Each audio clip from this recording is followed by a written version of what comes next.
जब लग्गुरु मिलेन साँचा तब लग्गुरु करो 10 पाँचा। के गुरु बदल्न सकिन्छ?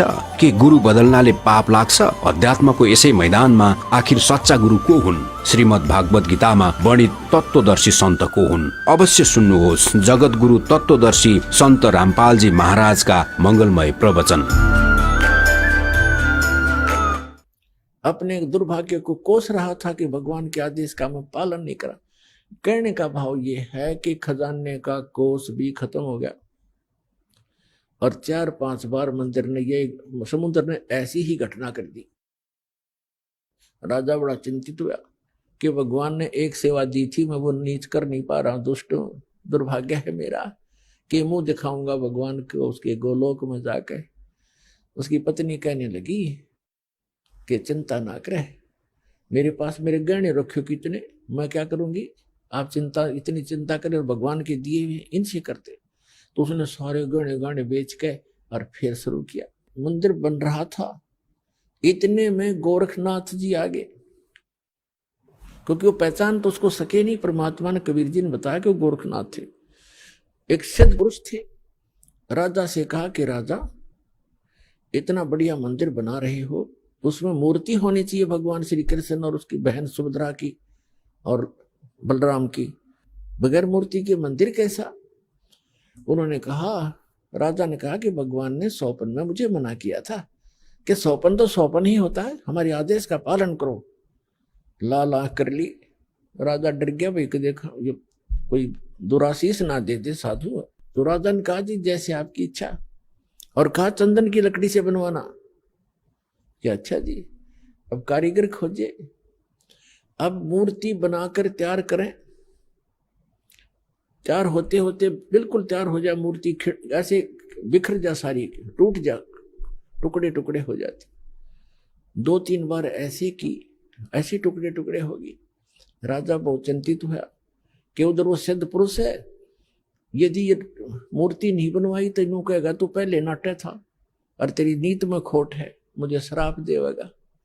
राजा की नींद हराम होगी। उधर से मंदिर की चिंता, उधर से ये मूर्ति नहीं बन रही है। अब परमात्मा एक कारीगर का रूप बना के, वृद्ध कारीगर जैसा नरसी के पास आए थे, और वहां एक वृद्ध कारीगर, कति वृद्ध 86 वर्ष की आयु दिखा रहे हो जैसे लीला करे, और कहा, राजन मैं बड़ा अनुभवी कारीगर हूं और मैंने बहुत से ऐसी लकड़ी तंदन का बहुत बड़ा मास्टर हूं, और मैंने सुना है कि यह मूर्तियां बन नहीं पा रही, मैं मूर्ति बना दूंगा। राजा ने बड़ी खुशी हुई कि अनुभवी व्यक्ति दिखा है और मेरी शायद बात बनेगी। कहा, जी ठीक है, बनाओ, अभी मंगा देता हूँ चंदन की लकड़ियां। कहने लगा, मुझे एक कमरे में बंद कर दो, जब तक ये मूर्ति ना बन जाए मैं बाहर नहीं निकलूंगा। वैसे नहीं बनेंगी ये मूर्तियां, और अब बनने के बाद मैं अपने आप आ जाऊंगा, चिंता मत करना। और तुम बीच में मुझे डिस्टर्ब ना करना, डिस्टर्ब करोगे तो मूर्ति जो की तो जितनी बन चुकी होंगी उतनी रह जाएंगी। राजा ने बोला, जी ठीक है, जैसे आपको। उसका भोजन पानी अंदर रखवा दिया सारा। अब वो नाथ जी आ गया। जब मूर्ति बनते कमरे में भगवान ने बैठे 4-5 दिन हो गए, 3-4 दिन हो गए थे। उसने राजा से पूछा कि क्या मूर्ति बनाई? राजा ने कहा, जी हम बहुत ट्राई कर रहे हैं, देखो बहुत सी मूर्ति बनाई। ये कारीगर बैठे थे, वो भी बुला रखे थे, बुला लिए, ये बना रही थी, ये टूट जाती। देखो भगवान कितनी, एक नाथ जी कितनी लकड़ी खराब होगी। तो अब क्या, अब कैसे चलेगी? बनवानी हो, अवश्य बनवानी है। जी बनवा रहा हूँ, एक कारीगर है बहुत अनुभवी और वो बना रहा है मूर्ति। तो नाथ जी ने कहा, मुझे दिखाओ पहले, बनने के बाद उसमें कोई डिफेक्ट होगा, अभी तो जल्दी मंदिर तैयार होने वाला है, फिर रखनी पड़ेगी, कोई डिफेक्ट होगा तो मैं ठीक करवाऊंगा, ऐसी ऐसी वैसी मूर्ति थोड़ा रखने दूंगा। तो उन्होंने बताया, जी कारीगर ने कहा कि जब तक मैं मूर्ति नहीं बनेगी मैं बाहर नहीं आऊंगा, और बीच में तुमने मुझे छेड़ दिया तो मूर्ति वहीं की वहीं रह जाएंगी। नाथ जी कहने लगे, ऐसी कोई बात है, खुलवाओ इस दरवाजे को। अब खटाखट खटखट करे, कारीगर दरवाजा खोलो, कारीगर दरवाजा खोलो। नहीं खोला। तो उन्होंने सोचा, नाथ जी ने कहा कि हो सकता है बूढ़ा आदमी मर गया हो, तुम अच्छे आत्म व्यक्ति हो, दरवाजा तोड़ दो। दरवाजा तोड़ दिया। वहां कारीगर था ही नहीं। वह मूर्ति जितनी बन गई थी उनके हाथ हाथ बनाने रह रहे थे, वह न्यू के न्यू रह गए।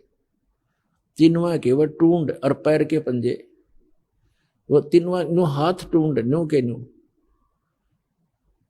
कारीगर था नहीं।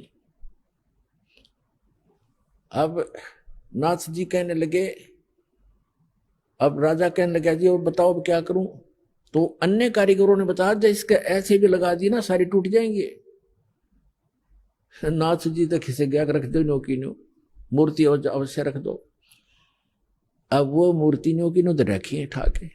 अब क्या हुआ कि वो मंदिर बनकर तैयार हो गया और उधर से उसने मंदिर बनाने से हाथ खड़े कर लिए, सरेंडर कर दिया था राजा ने। तब उसकी रानी ने कहा कि ऐसे करो मेरे गहने ले लो, इससे बनवा लो।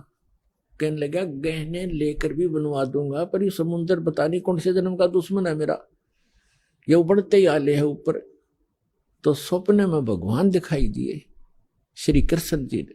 उससे पहले परमात्मा आए स्वयं एक वृद्ध रूप बनाकर, वृद्ध अवस्था में बड़े ऋषि उम्र के साधु संत का रूप बनाकर, हाथ में माला और छड़ी ले रहे हाथ में, और आके कहने लगे राजन क्यों चिंतित हो आप।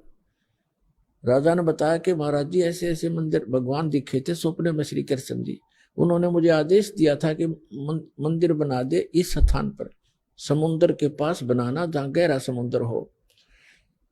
और मैंने उनके आज्ञा अनुसार मंदिर बनवा लिया। और समुद्र पता नहीं के दुश्मनी बरत रहा है मेरे साथ, तभी तोड़ देता है। 3 4 5 6 बार बना लिया मैंने, मेरा तो कोष भी खत्म हो गया। अब कैसे बनाऊं महात्मा। परमात्मा ने कहा कि मैं इस समुद्र को रोकूंगा, अब ये नहीं आएगा, तू मंदिर बनवा। उसकी पत्नी ने फिर सहारा दिया कि मैं गहने दे दूंगी, अब बना लो। लेकिन इंद्र दमन राजा की हिम्मत नहीं पड़ी थी, उसका दिल टूट चुका था। 1 2 में घटना हो जाती आदमी उसी में दिक्कत में बहुत चिंतित हो जाता है। तो सपने में श्री कृष्ण दिखाई दिए। यह खेल सारे मालिक के ही थे, आपका बना कृष्ण रूप बनाया और कहा कि इंद्र दमन जो महात्मा तुझे कल मिला था वृद्ध, इसकी शक्ति का कोई वार पार नहीं है। आप इसको खोज कर इसके चरणों में प्रार्थना करना और ये समुद्र रोक देगा, आप इसकी बात पर विश्वास करना। अब इंद्र दमन सूता उठते अपनी पत्नी से, सुबह उठते कहा अपनी पत्नी से कि ऐसे ऐसे श्री कृष्ण जी दिखाई दिए थे, एक महात्मा कल दरबार में आया था और वो बता के गया था कि मैं वहां रहता हूँ। लेकर सैनिकों को, बॉडी गार्डों को, अपनी पत्नी को साथ लेकर देखा, वो तो बैठे, वो तो इंतजार कर रहे थे, माला ले रहे हाथ में, एक लीला कर रहे थे। चरणों में मत्था टेकिया और कहा भगवान हम आप समुद्र रोक दो, मैं बना दूंगा मंदिर। परमात्मा ने कहा कि एक चबूतरा बना दे, चौरा, चौरा कहते हैं हम यहाँ, चबूतरा कहते हैं। ये समुद्र जिधर से समुद्र उठकर आता है उस किनारे पर, समुद्र के किनारे पर एक चौरा बना दे, चबूतरा, वहां बैठ कर मैं भजन करूंगा भगवान का। वो तो लीला कर रहे थे भगवान का तो मंदिर टूटने लग रहा, भगवान ना बचा पा रहा जिसको हम भगवान मानते थे। तो परमात्मा बोले ठीक है, चबूतरा तराश का पत्थर बड़ा बढ़िया वो बना दिया, चबूतरा, चौरा बोलते हैं उसको। और वहां परमात्मा बैठ के माला लेकर, एक वो समरणी, ऐसे समरणी होती है, ये एक हाथ सारा लेकर बैठ जाते हैं, उसको फावड़ी सी बोल रहे हैं उसको, वो साथ में लेकर बैठ गए।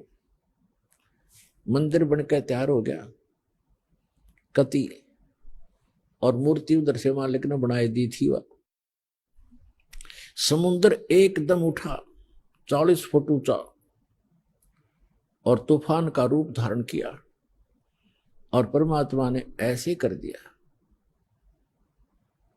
अब जहां वो था समुद्र वहीं रुक गया, इतना वेग से आ रहा था वो पानी, ऐसा रुक गया जैसे पहाड़ बन जाता है, ना नीचे जावे ना ऊपर, ना आगे ना सरका, वहीं खड़ा हो गया। इस जल स्रोत का एक देवता है, उसका नाम समुद्र है। वैसे वरुण नाम है, वरुण के अंतर्गत एक समुद्र नाम का अन्य असिस्टेंट है।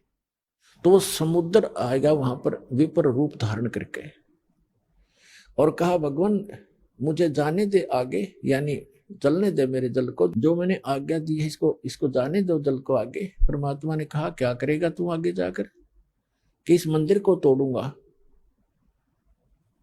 परमात्मा बोले कि ये ऐसा वैसा मंदिर नहीं है, इसमें कोई पाखंड पूजा नहीं चलेगी, इसके अंदर कथा करा करेंगे भगवान की, और कोई ऐसा वैसा मंदिर नहीं है जिसमें किसी को भ्रमित किया जाता हो। और ये एक भवन है भगवान का, यह कथा होती है, इसको मत तोड़ तू। मंदिर को तोड़ा नहीं करते। तो वो कहने लगा नहीं मैं अवश्य तोड़ूंगा। परमात्मा बोले जा फिर तोड़ दे, जा तोड़। कहने लगा मैं आपकी शक्ति के सामने मैं निष्क्रिय हो गया हूं, आपसे अर्ज करता हूं आप हट जाओ रास्ते से। अक नहीं अब नहीं हट सकता, मैंने वचन दे रखा है। तू क्यों तोड़ता है इसको, तेरे क्या दुश्मनी है तेरी इसके मंदिर के साथ। तब समुद्र ने कहा कि जब ये श्री कृष्ण ये जगन्नाथ श्री राम रूप में था, इसने मेरी बेइज्जती करी थी, इसने मुझे डरा धमकाया था, अग्नि बाण दिखाया था, मेरी इंसल्ट करी थी, उसका बदला लूंगा, इसको खत्म करूंगा, नहीं बनने दूंगा इसका यहाँ पर। तब परमात्मा ने कहा कि देखो इसको तो तू तोड़ नहीं सकता, तेरी में हिम्मत है तो तोड़ दे। फिर कहने लगा जी मुझे कोई विकल्प बताओ, मेरी इज्जत रह जाए। कहने लगे जाके उसकी द्वारका को डुबो ले, वो खाली पत्थर खाली पड़ा है, और यहाँ आसपास भी नहीं आ जाना, 1 मील दूर भाग जा यहाँ से, तेरी खैर नहीं। अगर फिर भी तो दोबारा इधर आ गया था। आज प्रमाण है जगन्नाथ के मंदिर को दास देख कर आया था, सिर्फ कुछ भक्तों को साथ लेकर ये देखने के लिए कि वास्तविकता है क्या। वहां पर कबीर पंथियों द्वारा सुरक्षित वो चौरा स्थान, वो चबूतरा भी है, वहां एक अच्छा मकान सा बना रखा है, उसके ऊपर एक मंदिर सा बना रखा है यादगार बनाए रखने के लिए। और उन्होंने भी यही कथा सुनाई कि यहाँ बैठकर भगवान कबीर परमेश्वर जी ने समुद्र रोका था। मंदिर वहां से लगभग 1.5 किलोमीटर दूर है, इतनी दूर समुद्र हो गया वहां से। तो उधर से द्वारका को समुद्र ने अपने अंदर समा लिया, उसका खत्म कर दिया द्वारका भी। अपन आत्माओं ये कथाएं हमने जो रियल ज्ञान था सुना नहीं था, और इन हमारे धर्म गुरुओं ने हमारे को लोक वे दंत कथा सुना रखी थी, हम मूर्ख बना रखे थे, हम रंग दिए उस झूठे रंग में। अब सच्चे रंग ज्ञान को सुनते सुनते हमारी जो है ना मन कई बार बगावत करता है, फड़कता है, लेकिन कहां तक फड़केगा, आखिर में टेकना पड़ेगा इस मन को, क्योंकि अज्ञान से ये उसमें रंगा था, तो ज्ञान इसके अंदर अब समा जाएगा, तो ये अपने आप सेट होगा। अब क्या होता है देखो, आपको हिंदुस्तान के अंदर हिंदुओं को खूब पता है कि आज से 500 1000 वर्ष पहले, 600 वर्ष पहले, 100 वर्ष पहले, 50 वर्ष पहले कितनी छुआछात थी, हमने देखी खुद। हरिजनों को, छोटी जाति वाले जो मानते थे, इनको मंदिर में तक घुसण भी नहीं दिया करते, बाहर खड़े खड़े ये अपना कोई मांग मूंग लेते, जो लेना देना होता बाहर ही दे दिया करते, इनको टुकड़े टाकड़े। इतनी छुआछात थी, मंदिर में प्रवेश नहीं करने देते थे, केवल पुजारी ही वहां जाते थे, या कोई स्वर्ण जाति के ही मंदिर में प्रवेश होते थे। अब आप देखते हो शुरू से जब से जगन्नाथ का मंदिर बना है उसमें छुआछात नहीं है। क्यों? उसमें भगवान बदल गया या विधान बदल गया इन धर्म गुरुओं का, वहां क्यों नहीं छुआछात? कोई जवाब नहीं इनके पास। अब सच्चाई क्या है ये दास बताएगा। जब वो मंदिर बनकर तैयार हो गया और मूर्ति स्थापना कर दी, अगले दिन उसकी पूजा करनी थी, वो प्राण प्रतिष्ठा का है ना, वो करनी थी। देखा कल मारी जा रही हमारी कारीगर तय मूर्ति बनावे और पुजारी उसमें प्राण डाल है, और फिर हम पूजा उस पत्थर ने। बता, ये थी पूजा हमारी। प्राण उसमें प्राण प्रतिष्ठित करे था, करें पुजारी, आगे भी इसमें प्राण डाल दिए, फिर भगवान खा करेगा जब हमने प्राण डाल दिए उसमें। अकल मारी जा रही थी हमारी, कोई ज्ञान नहीं था, कोई आधार नहीं था। तो फिर क्या हुआ, सुबह चले पांडे पूजा करने के लिए, राजा भी साथ में, रानी भी साथ में, सैनिक भी साथ में, आगे आगे पांडे।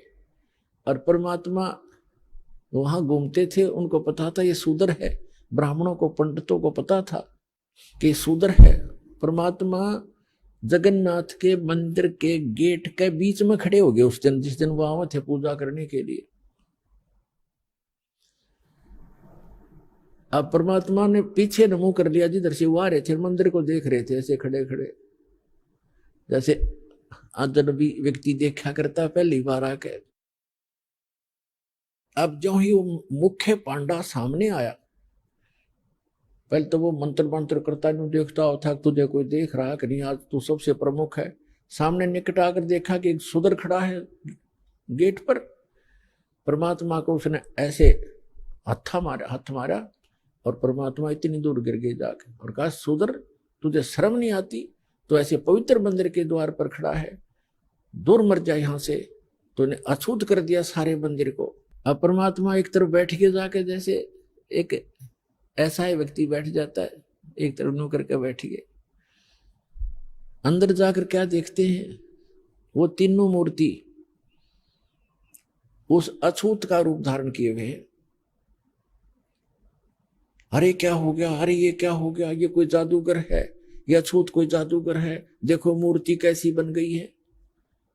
परमात्मा थोड़ी देर में फिर वह लीला खत्म कर दी। वो नो के नो श्री कृष्ण हर खड़े, फिर उन्होंने मांझे धो गंगा जल से शुद्ध करो, ये तो अछूत ने अपवित्र कर दी। वो सारा कुछ उन्होंने कर करा के अपना फारिग हुए, मंदिर चालू हो गया।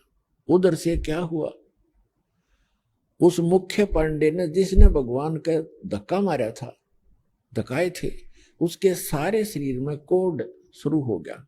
कोढ़ ही हो गया, चाम कटकट पड़े, सारी रात रोए चिल्लावे, सारी जड़ी बूटी करवा ली, सारी सतुति प्रार्थना। भगवान कृष्ण का कट्टर पुजारी था, उसको अर्ज कर लिया। तो सपने में श्री कृष्ण दिखे उसने और कहा जाके कि पांडे उस महापुरुष के चरण धो के पी ले, तेरा तब पीछा छूटेगा, नहीं तो तेरी जान नहीं बचेगी। मेरे पास कोई तेरा समाधान नहीं इसका। अब कहते मरता क्या नहीं करता। उसने अपने साथी पांडे बुलाए और कहा भी भगवान ने ऐसे ऐसे कहा है, मेरा बुरा हाल है और ऐसे आदेश दिया है भगवान ने, क्या करूं मैं। वो कहने लगे क्या फर्क पड़ता है, जान बच जाएगी, हर चल चरणामृत ले ले, उसके माफी मांग ले, क्षमा याचना कर ले। अब परमात्मा बैठे थे वहां, घूमा करते हो तो काम ही सारे थे। अब वो पांडा से लेकर चल रहा कटोरे में जल चरणामृत बनाऊंगा, वो निकट आओ परमात्मा आगे को चल दे। अके नहीं पांडे दूर रहना, हम अछूत है, दूर रहना, अछूत है। और वो हाथ जोड़ा, महाराज डट जाओ, महाराज जी रुक जाओ, मैं मर गया, मेरा बुरा हाल है। कि नहीं आप अछूत, आपको अछूत के निकट नहीं आना चाहिए। अब काफी देर उनकी रिहर्सल करके रैली काट गए, तब बैठ गए एक पत्थर पे। अकबोल क्या कहना चाहते हो? उन्होंने कहा जी ऐसे ऐसे मुझे कोढ़ लग गया, मेरा कुछ समाधान बताओ, आपके चरण धोकर पीऊंगा, श्री कृष्ण जी ने बताया है। परमात्मा बोले चरण धोने बात अच्छी बात है, लेकिन केवल चरण धोने कर पीने से नहीं बनेगी बात। मैं जो कहूं वो करना पड़ेगा, अगर जो कहोगे वही कर लूंगा। इस मंदिर के अंदर कोई छुआछात नहीं होगी, यदि तुमने छुआछात की तो तुम्हारी सबकी यही दशा फेर हो जाएगी, जो भी इसमें छुआछात करेगा। और एक पत्तल में शूद्र और ब्राह्मण रोटी खाओगा, मंजूर है? अकजी मंजूर है। कि ठीक है, ले जा चरणामृत। चरणामृत ले गया, ने बोला 40 दिन नहाइए, इसने सुरक्षित रखना, बाल्टी में थोड़ा बहुत डालते रहना, नहाता रहना और इसमें से पीते रहना, 40 दिन में ठीक होगा। कहते तो फिर बीच में क्यों तुरंत ठीक हो जाए तो फिर भूल जाए आदमी। तो ये दास उस मंदिर को देखकर आया था, सन 2000 की बात है। कुछ भक्त हमारे साथ थे, तो वहां एक पांडा था गाइड। हमने उनसे पूछा कि हमने ऐसे ऐसे सुना है कि यहाँ कोई छुआछात नहीं। कि नहीं कोई छुआछात नहीं है, यहाँ पांडा भी पुजारी भी अगर आवश्यक हो और कोई भी आओ यहाँ पर अछूता हो, कोई सब इकट्ठे बैठकर खाते हैं खाना। मैं बोला भाई सारे मंदिरों में ऐसा नहीं है, तो इसमें क्यों ऐसा है कि छुआछात नहीं है? कि ये लीला है भगवान की, लीला है जगन्नाथ की। तो बात हुई जगन, ये कोई सिर पैर है तुम्हारी बात का? लीला है जगन्नाथ की। दूसरे मंदिरों में जगन्नाथ कहाँ गया जहां तुम किसी ने घोषणा ना दिया करते? फिर मैंने उससे प्रश्न किया कि हमने सुना है कि ये मंदिर पहले कई बार टूटा, 6 बार टूटा, फिर कैसे बना भाई, ये किसने बनवाया? कि लीला है जगन्नाथ की। बता कोई खाक है इनका उत्तर, लीला है जगन्नाथ की। कहने लगे हमने सुना है 2-3 बार टूटा है, 6 बार तो नहीं, 2-3 बार सुना हमने। मैं फिर किसने बताया इसको कि लीला है जगन्नाथ की? तेरा अक्षर है जगन्नाथ की लीला, कक्का पता नहीं, दुनिया बंडा जी मूर्ख बना रखे वहां पर। उसमें मूर्ति रखने का आदेश नहीं था, तुमने मूर्ति रख रखी है। अर्ध रात्रि बीत गई थी, सौपन में दिखे घनश्याम, इंद्र दमन एक मंदिर बनवा दे, जगन्नाथ हो जिसका नाम। इंद्र दमन एक मंदिर बनवा दे, जगन्नाथ हो जिसका नाम। अर्ध रात्रि बीत गई थी, सौपन में दिखे घनश्याम, इंद्र दमन एक मंदिर बनवा दे, जगन्नाथ हो जिसका नाम। इंद्र दमन एक मंदिर बनवा दे, जगन्नाथ हो जिसका नाम। सुन राजा एक भवन बना दे, संग समुद्र गहरा हो, गीता जी का ज्ञान चले वहां, विपर कथा कोई कह रहा हो। ना मूर्ति न पाखंड पूजा, वो सहज स्वभाव से रह रहा हो। योग युगत की विधि बतावे, जिससे मन इंद्री पर पैरा हो। कलयुग में जो नाम जपेगा, उसके सरेंगे सारे काम। इंद्र दमन एक मंदिर बनवा दे, जगन्नाथ हो जिसका नाम। इंद्र दमन एक मंदिर बनवा दे, जगन्नाथ हो जिसका नाम। अर्ध रात्रि बीत गई थी, सौपन में दिखे घनश्याम, इंद्र दमन एक मंदिर बनवा दे, जगन्नाथ हो जिसका नाम। इंद्र दमन एक मंदिर बनवा दे, जगन्नाथ हो जिसका नाम। 5 बार मंदिर बनवाया, श्री कृष्ण जी के कहने से। मंदिर टूटा अवशेष बचाना, वो तेज समुद्र बहने से। 5 बार मंदिर बनवाया, श्री कृष्ण जी के कहने से। मंदिर टूटा अवशेष बचाना, वो तेज समुद्र बहने से। कहे कबीर अब मंदिर बनवाओ, यो टूटे ना मेरे रहने से। 6ठी बार मंदिर बनवाया, राजा ने रानी के गहने से। कहें कबीर अब मंदिर बनवाओ, ये टूटे ना मेरे रहने से। 6ठी बार मंदिर बनवाया, राजा ने रानी के गहने से। कह श्री कृष्ण ये पूर्ण ब्रह्म कबीर यही है, इसके चरणों में कर ले प्रणाम।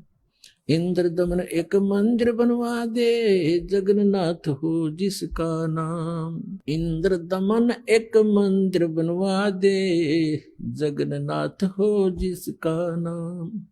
अर्ध रात्रि बीत गई थी, सौपन में दिखे घनश्याम। इंद्र दमन एक मंदिर बनवा दे, जगन्नाथ हो जिसका नाम। कहे कबीर एक चबूतरा बनवाओ, जहां राम नाम लो लाऊंगा।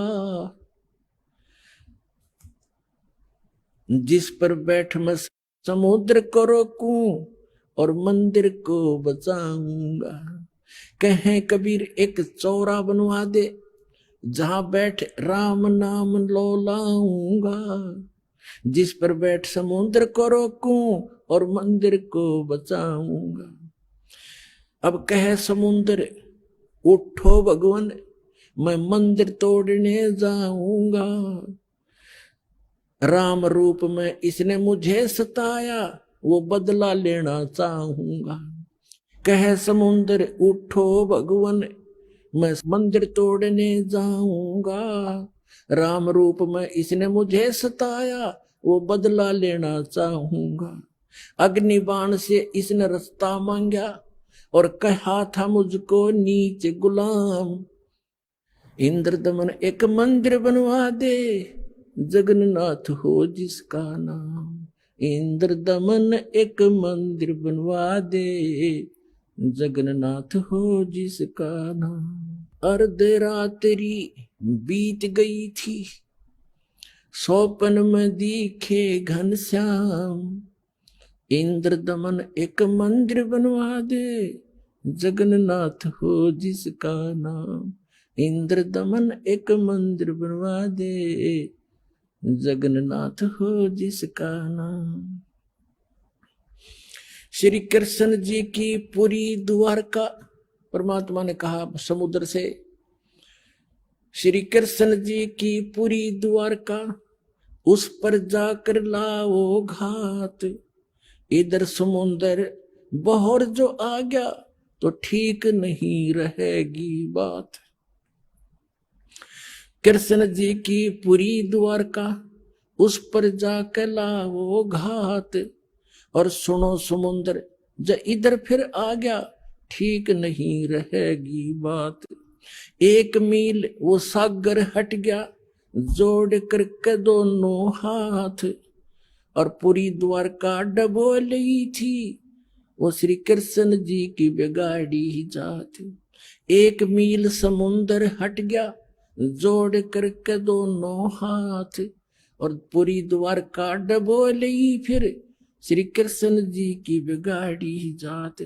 पर्वत की जो रुक्या समुद्र, पर्वत की जो रुक्या समुद्र, ऐसे जगन्नाथ का बन गया धाम। इंद्रदमन एक मंदिर बनवा दे, जगन्नाथ हो जिसका नाम। इंद्रदमन एक मंदिर बनवा दे, जगन्नाथ हो जिसका नाम। अर्धरात्रि बीत गई थी, स्वप्न में दिखे घनश्याम। इंद्रदमन एक मंदिर बनवा दे, जगन्नाथ हो जिसका नाम। इंद्रदमन एक मंदिर बनवा दे, जगन्नाथ हो जिसका नाम। वर्द कारीगर बन के आए, वो बंदी छोड़ कबीर करतार। हाथ पैर प्रतिमा के रह गए, धक्के ते दिए खोल कवाड़। वर्द कारीगर बन कर आए, बंदी छोड़ कबीर करतार। हाथ पैर प्रतिमा के रह गए, वो धक्के ते दिए खोल कवाड़। अछूत रूप में साहेब आए, खड़े हुए थे बीच द्वार। पांडे जी ने धक्का मारा, कह करके न नीच गुलाम। अछूत रूप में साहेब आए, खड़े हुए थे बीच द्वार। पांडे जी ने धक्का मारा, कह करके न नीच गंवार। कोड लग्या वो पांडा रोवे, कोड लग्या वो पांडा रोवे। और काया का गल गया सब साम। इंद्रदमन एक मंदिर बनवा दे, जगन्नाथ हो जिसका नाम। इंद्रदमन एक मंदिर बनवा दे, जगन्नाथ हो जिसका नाम। इंद्रदमन एक मंदिर बनवा दे, जगन्नाथ हो जिसका नाम। अर्धरात्रि बीत गई थी, स्वप्न में दिखे घनश्याम। इंद्रदमन एक मंदिर बनवा दे, जगन्नाथ हो जिसका नाम। इंद्रदमन एक मंदिर बनवा दे, जगन्नाथ हो जिसका नाम। चरण धो पांडे ने पिए, चरण धोकर पांडे ने पिए। ज्यों की तो फिर होगी खाल।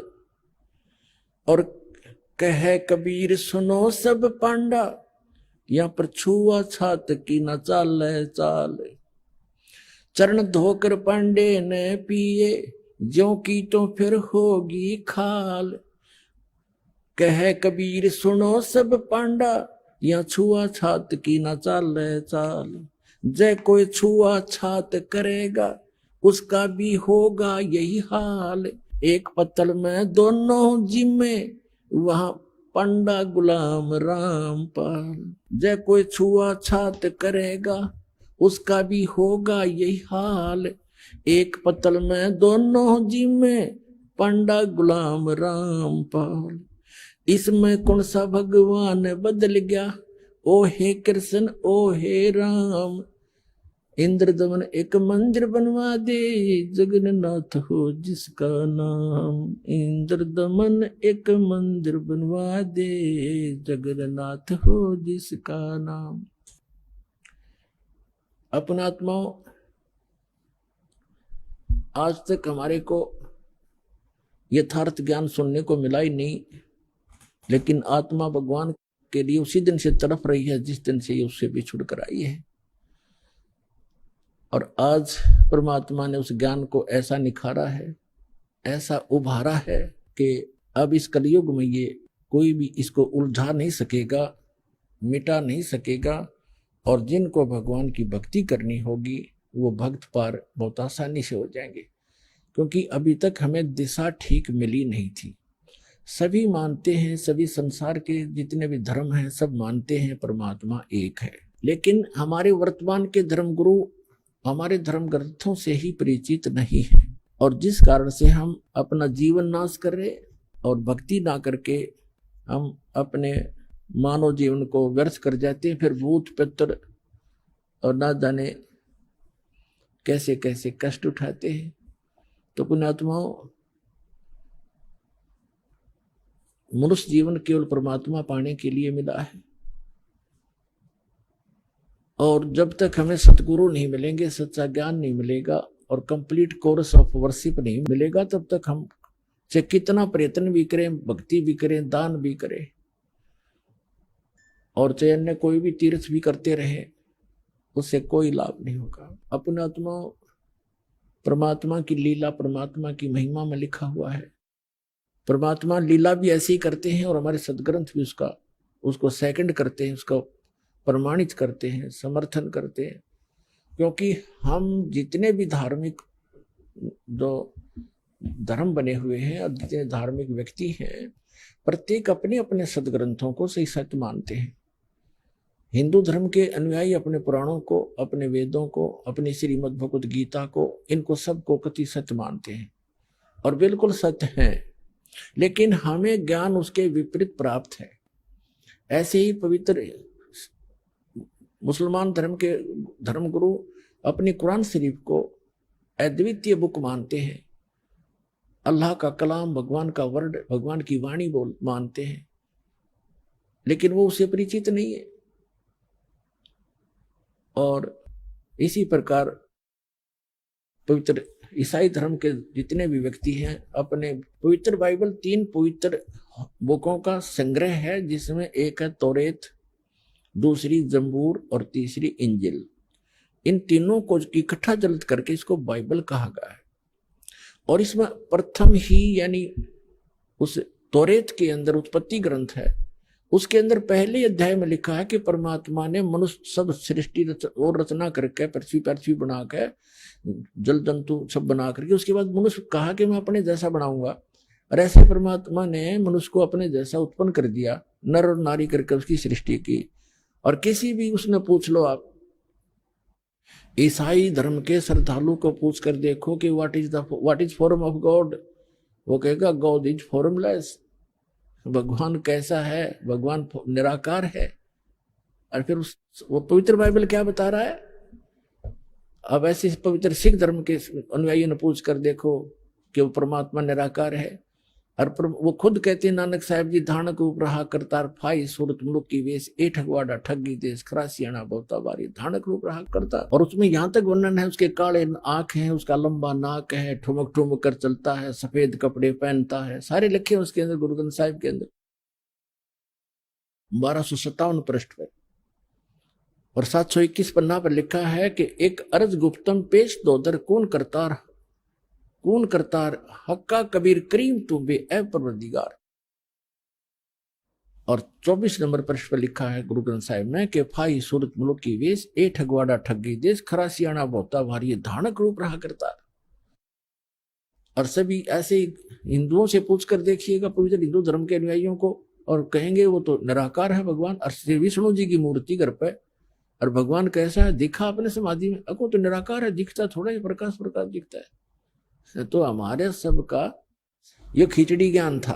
हमारे सदग्रंथ सही बता रहे हैं कि परमात्मा साकार है, नर आकार है। और ऐसे ही मुसलमान धर्म के अनुयायी से पूछो परमात्मा निराकार है, और फिर क्यों सातवें आसमान पर बैठा है? निराकार का खाक बैठेगा जब निराकार है, वो बॉडीलेस है, उसका कोई शरीर नहीं है, और फिर ऊपर बैठा सातवें आसमान पे, है कोई सिर पैर किसी का? तो पुण्यात्मा सौभाग्य आप सबका कि आपको ऐसा अनमोल जड़ी मिल गई है, ऐसा अनमोल ज्ञान मिल गया। अपना कल्याण कराओ, पीछा छुटवाओ। बोलो सतगुरुदेव की जय हो।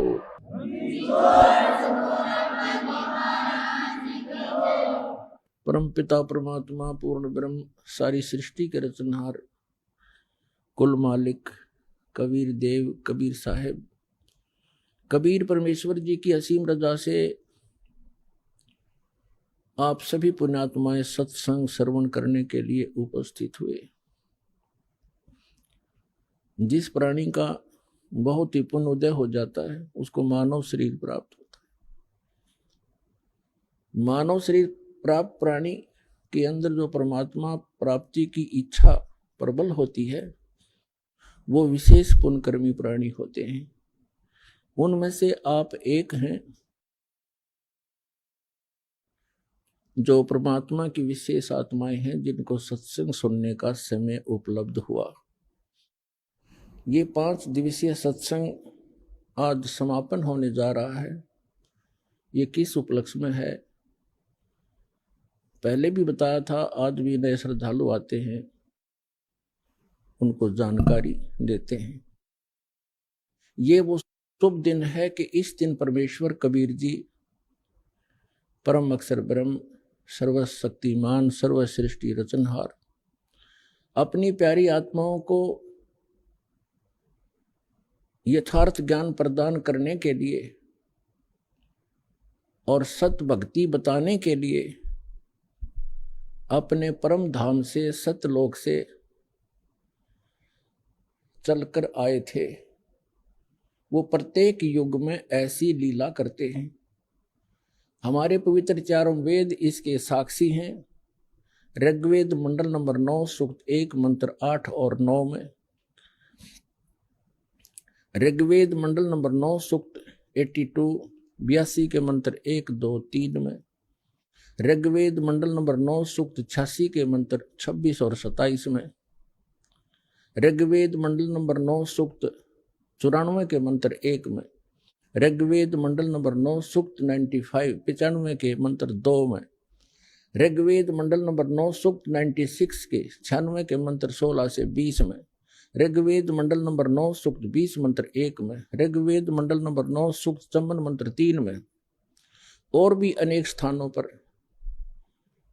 ये वेद गवाही देते हैं कि वो परम पिता, वो पूर्ण पुरुष सर्वश्रेष्ठी रचनहार, उसका नाम कबीर देव है, कबीर साहब है।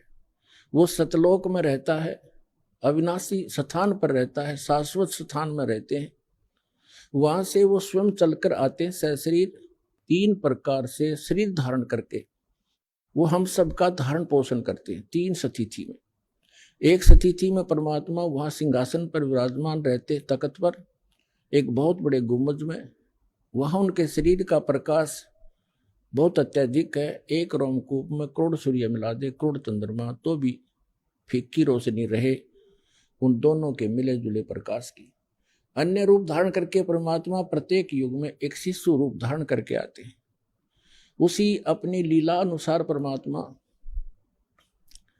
सन 1398 संवत 1455 ज्येष्ठ सुदी पूर्णमासी, जो आज ये शुभ दिन हम मना रहे हैं, इस दिन वो परमात्मा यहाँ आए थे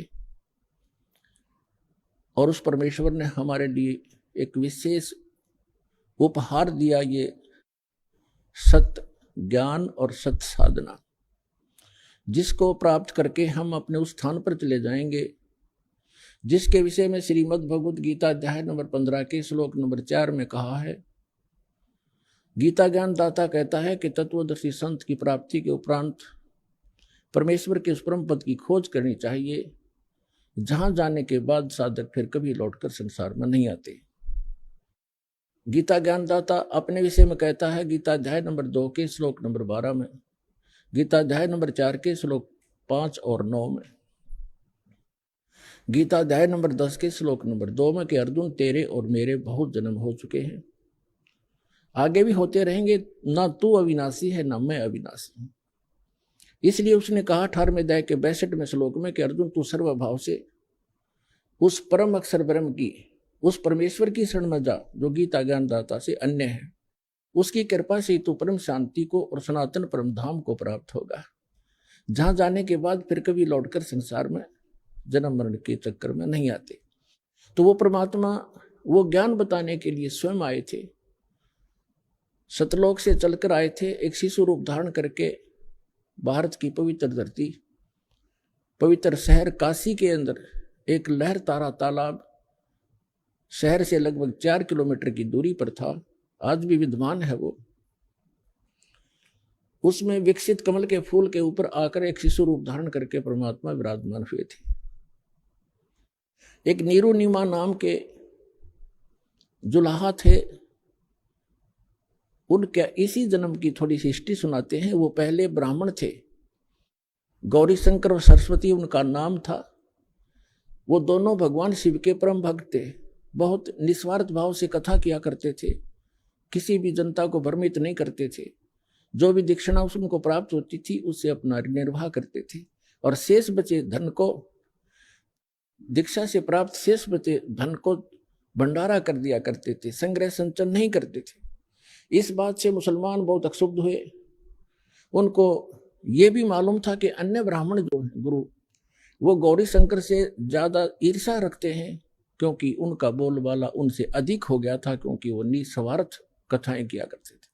अन्य केवल गुमराह किया करते थे, जंतर मंतर करके दुनिया को भटका भरमा के अपनी रोजी रोटी किया करते थे। मुसलमानों को इस बात की चिंता हुई कि गौरी शंकर हिंदू धर्म का प्रचार घना कर रहा है और इसको मुसलमान बनाया जाए। उनको ये भी मालूम था कि अन्य धर्मगुरु जो ब्राह्मण हैं वो इससे ईर्षा रखते हैं, इसका साथ नहीं देंगे, जिस कारण से उनको उसी जन्म में बाई फोर्स मुसलमान बना दिया था। पहले निर्वाह चलता था दीक्षा से, लेकिन फिर वो दीक्षा बंद होगी, वो मुसलमान बना दिए गए। उनका नाम रख दिया नीरू और नीमा। नूर अली नाम रख दिया गौरी शंकर का, और सरस्वती का नाम रख दिया नियामत।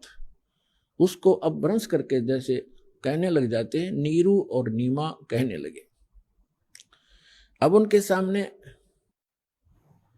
दो समस्याएं खड़ी हुई, एक तो निर्वाह की, दूसरी गंगा स्नान मुसलमान नहीं कर सकते थे उस पंचगंगा घाट पर। नीरू और नीमा ने अपने निर्वाह के लिए जुलाहे का कार्य शुरू कर दिया। उसमें कोई पैसा नहीं लगता था, 3-4 डंडे गाड़ लिए जाते हैं, खड्डी बना ली जाती है, उसमें वो परमात्मा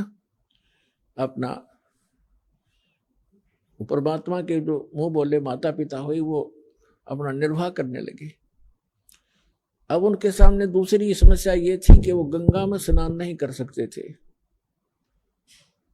और प्रतिदिन स्नान करके अपनी नित्य क्रिया करना उनका एक स्वभाव बन गया था। भले ही वो मुसलमान बन गए थे, भले ही नमाज भी करने लग गए थे, लेकिन भगवान शंकर की श्रद्धा उनके हृदय से गई नहीं थी। अब वो प्रतिदिन स्नान करने के लिए लहर तारा नामक तालाब पर जाया करते थे। ब्रह्म मुहूर्त में प्रतिदिन स्नान करके आते थे। और लहर तारा तालाब कैसे बना था? वर्षा के दिनों में दरिया गंगा बहुत फुल भर के चलती है। आउनुहोस् अब हामी ती श्रद्धालुको अनुभव सुन्नेछौँ जसले जगतगुरु तत्त्वदर्शी सन्त रामपालजी महाराजबाट दीक्षा प्राप्त गरिसकेका छन् तथा उहाँले बताउनु भएको भक्ति मार्गमा अघि बढिरहेका छन्। सर नमस्कार। नमस्ते सर। सर क्या नाम है आपका? नाहर सिंह मीना। कहाँ से आए हैं आप? मैं अलवर राजस्थान से आया हूँ। वैसे मैं गाजियाबाद में रेलवे में जॉब करता हूँ।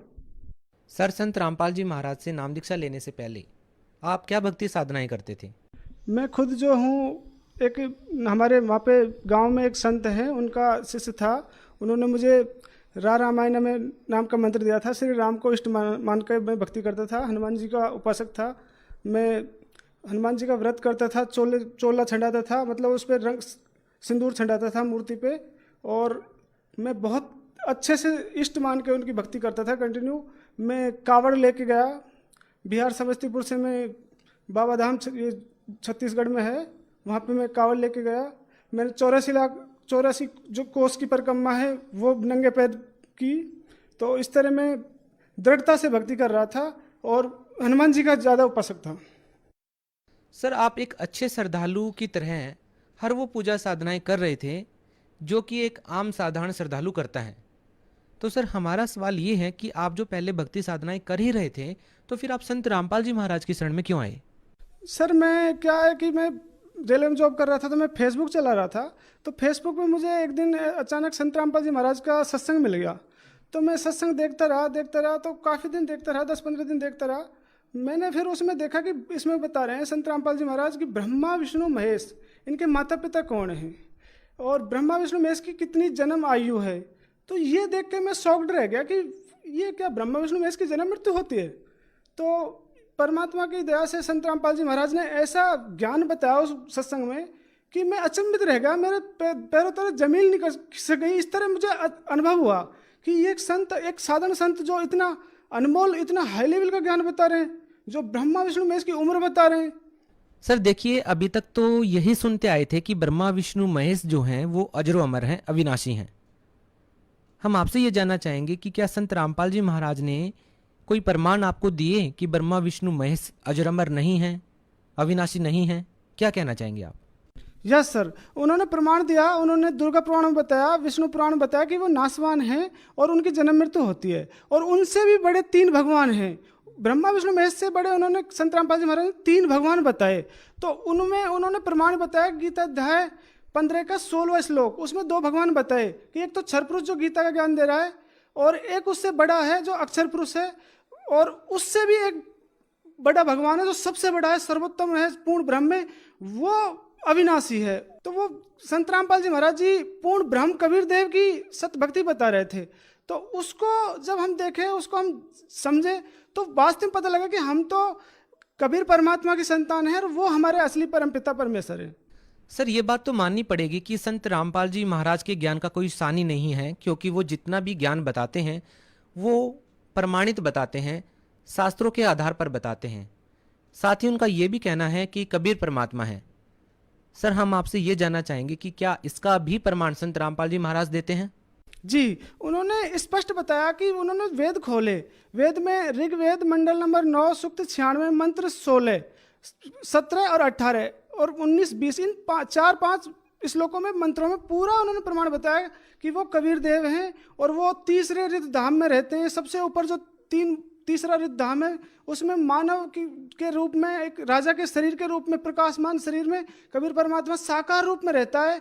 तो वो ये स्पष्ट प्रमाण दे रहे थे, वेदों में बता रहे थे, गीता जी में बता रहे थे कि पूर्ण ब्रह्म जो होता है, परमात्मा होता है, वो गीता अध्याय 15 का एक श्लोक है, उसमें बताया कि उल्टा जो लटका हुआ वृक्ष है, उसमें जो मेन मूल जो है, जो रूट है पेड़ की, जो जड़ है, वो पूर्ण ब्रह्म है, वो कबीर देव है। सर, जब आपने ये सत्संग सुना और इतने सारे प्रमाण जब आपने देखे, तो उसके बाद आपने क्या किया? ये सर, जब मैंने ये देखा तो मुझे उसमें पता लगा कि ये ब्रह्मा विष्णु महेश जो हैं, ये जो भक्ति इनकी हम कर रहे हैं, ये तो गलत कर रहे हैं और ये तो हमको लाभ ही नहीं दे रहे। इनकी हम भक्ति करते करते इतने मतलब दृढ़ता में हैं, इतना सब कुछ कर रहे हैं, फिर भी हमको समस्या आ रही है। मुझे खुद को जो है मुंह में छाले होते थे। मैं रेलवे में एम्प्लॉय हूँ और मैंने मतलब डॉक्टर से काफ़ी बार इलाज करा कि मुंह में महीने में 1 या 2 बार कम से कम छाले हो जाते थे। मैं दवाई खा खा के थक गया था। मेरे अंदर क्रोध ज़्यादा रहता था। मैं गुस्से में ज़्यादा, मतलब कोई भी बात पे गुस्सा करता था, परिवार वालों से गुस्से में झगड़ा कर लेता था। तो ये परमात्मा का ऐसा ज्ञान, कबीर परमात्मा का, जो संत रामपाल जी खोल खोल के बता रहे थे, मैं तुरंत क्या किया, मैंने उसमें साधना चैनल पे वो पीढ़ी पट्टी आ रही थी, मैंने सत्संग देखना शुरू कर दिया था। तो उसमें मोबाइल पे फ़ोन किया आश्रम में, संत रामपाल जी का आश्रम में, तो फिर उन्होंने बोला कि आपके अलवर नामदान केंद्र में आप आ सकते हो और नाम दीक्षा ले सकते हो। तो मैंने वहाँ पे 20 जून 2018 को संत रामपाल जी महाराज जी से नाम दीक्षा ली। सर देखिए, अभी आप संत रामपाल जी महाराज जी से जुड़ चुके हैं और इसमें कोई दो राय नहीं है कि आप संत रामपाल जी महाराज जी से जुड़ने के बाद तो कोई नशा करते नहीं होंगे। क्या संत रामपाल जी महाराज से जुड़ने से पहले कोई नशा करते थे आप? सर आपको एक्चुअल में बात बताऊं कि मैं जो हूँ मेरे यार दोस्तों के साथ जैसे बियर पीना, जैसे सिगरेट कभी कभी पी लेना, इस तरह मैं छुप के नशे कर लेता था। मैं सबके सामने नशा नहीं करता था।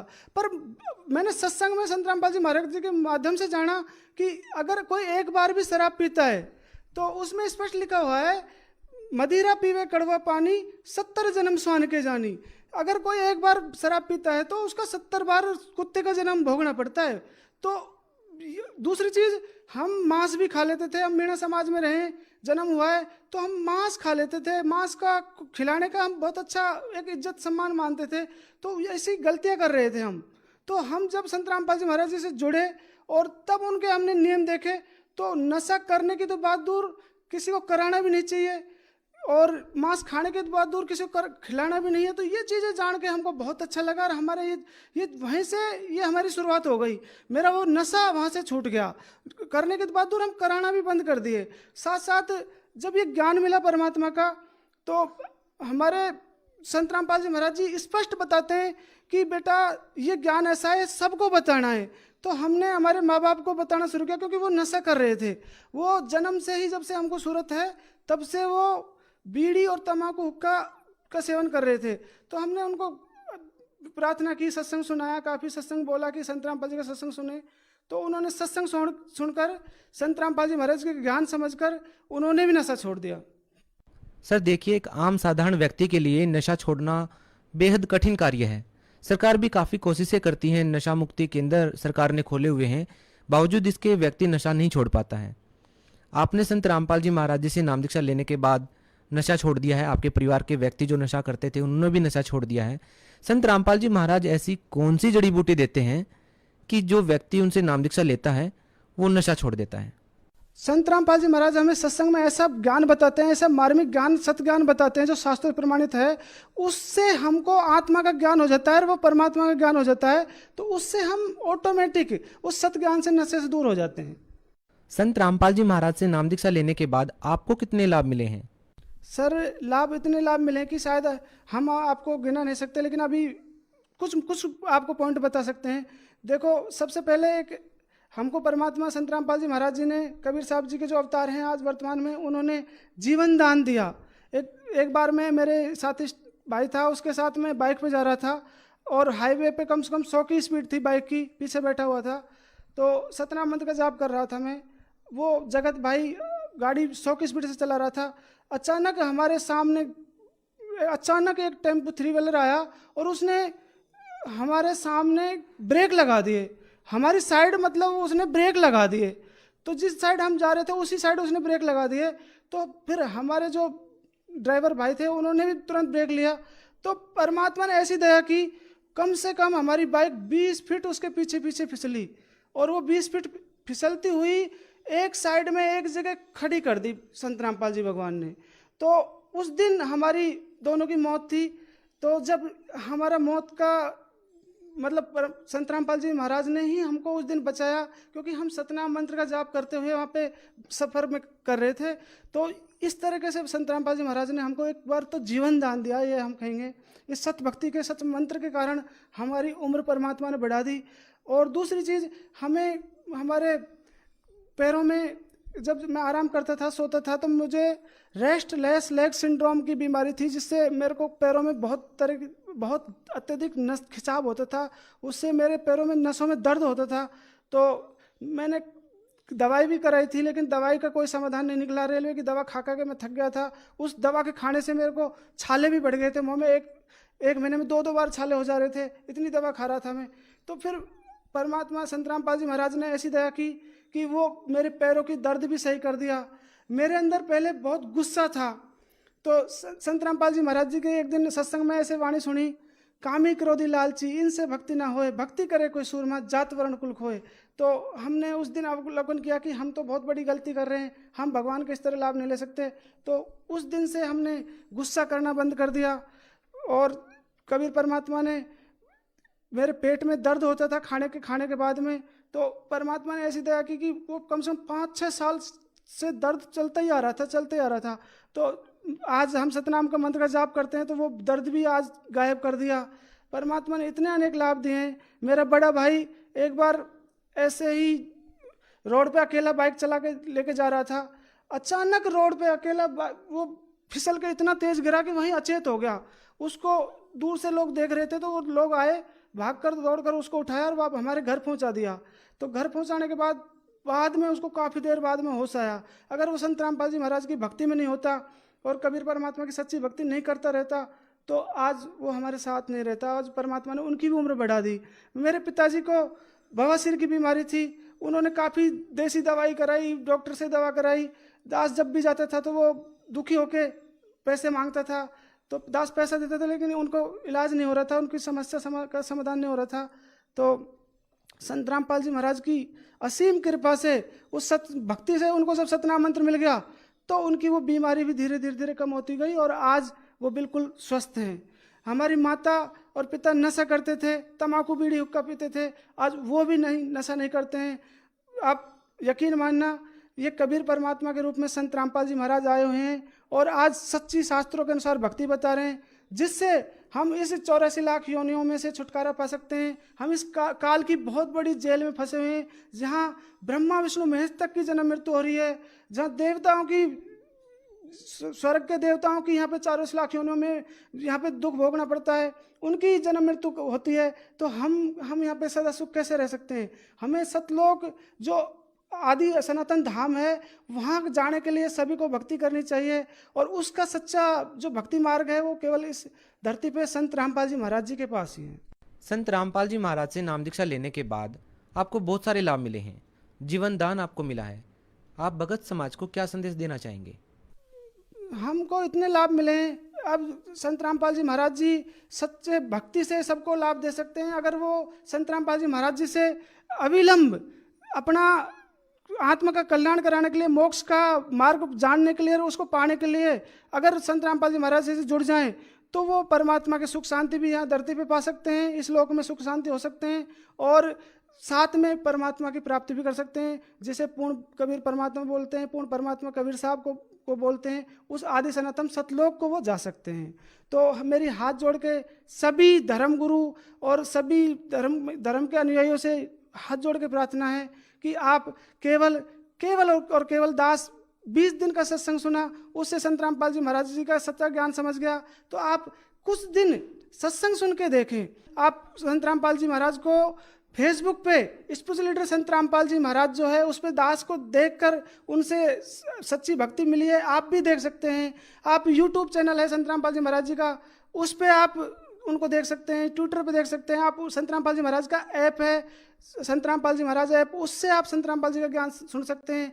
तो आप जितना जल्दी संत रामपाल जी महाराज जी का सत्संग सुनना लग जाओगे, उसी दिन से आपको लाभ मिलने लग जाएगा। ये सत्य बात है, 101% है। क्योंकि कबीर देव का एक गुण लिखा हुआ है वेदों में कि कबीर परमात्मा असाध्य रोग को भी सही कर देते हैं। अगर कोई दुखी आदमी है और कोई बीमारी से पीड़ित है, कोई किसी भी प्रकार से दुखी समस्या से ग्रसित है, तो वो केवल संत रामपाल जी महाराज का सत्संग सुने और सच्चा मार्ग देखें और इसी को अपनाएं।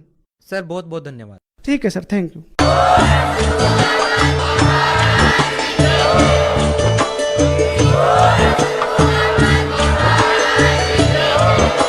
तपाईं सुन्दै हुनुहुन्थ्यो जगद्गुरु तत्त्वदर्शी सन्त रामपालजी महाराजजीको मङ्गल प्रवचन। अधिक जानकारीका लागि भिजिट गर्नुहोस् हाम्रो वेबसाइट www.jagadgururampalji.org। सन्त रामपालजी महाराजजीको शुभ आशीर्वादले पूरा विश्वभरमा 500 भन्दा पनि अधिक मन्त्र दीक्षा केन्द्रहरू छन्, जसमा सन्त रामपालजी महाराजजीद्वारा अनलाइन निशुल्क मन्त्र दीक्षा दिँदैछ। आफ्नो नजिकको मन्त्र दीक्षा केन्द्र पत्ता लगाउनका लागि सम्पर्क गर्नुहोस् 98 511 89 381।